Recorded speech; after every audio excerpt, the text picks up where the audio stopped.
When you hear the word tablet, what comes to mind?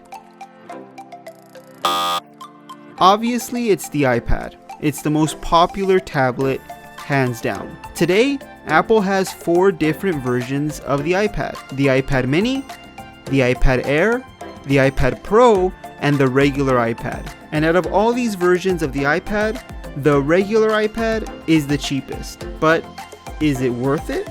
Well, let's start off with the unboxing of the 2019 iPad 10.2-inch 7th generation and see what you get.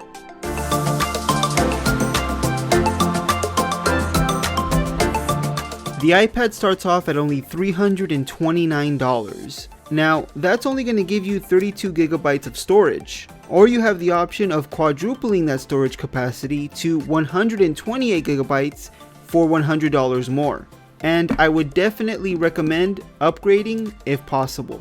But if you want to save as much money as you can stick with the 32 gigabytes. This iPad is also compatible with the first generation Apple Pencil, which I'm going to unbox as well. It's $100, so it's not cheap, but it's definitely nice that Apple gave the iPad the capability of using the Apple Pencil for this generation. So we have here the 7th gen iPad in space gray, the 32 gigabyte version, so really the cheapest iPad available right now. And the unboxing experience is almost exactly the same as other iPads. As soon as you open it up, the iPad is up front in all of its space gray glory. And let's go ahead and remove the plastic.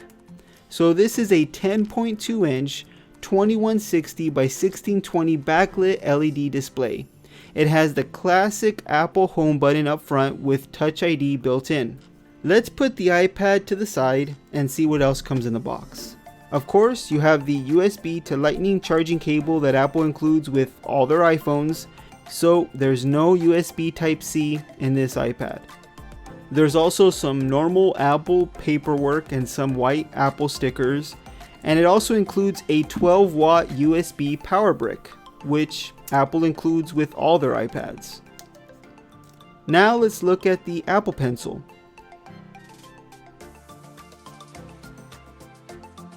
The Designed by Apple paperwork is up front, and you have the first gen Apple Pencil beneath that. Let's remove the plastic and see what else comes with it.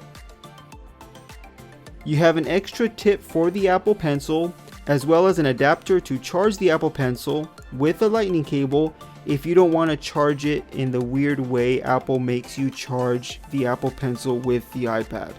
And that's pretty much it for the unboxing. It's a very typical Apple unboxing experience. And now I'm going to go ahead and test out this tablet and see if the 2019 iPad is still worth it in 2020. Let me know with a comment down below what you want to see in the review, what you would like me to take a look at when it comes to the iPad. If you liked the video, please give it a thumbs up, and if you want to see more videos just like this one on tech news, reviews, and unboxings, hit that subscribe button and the notification bell icon so you don't miss any of our new videos. Thanks for watching.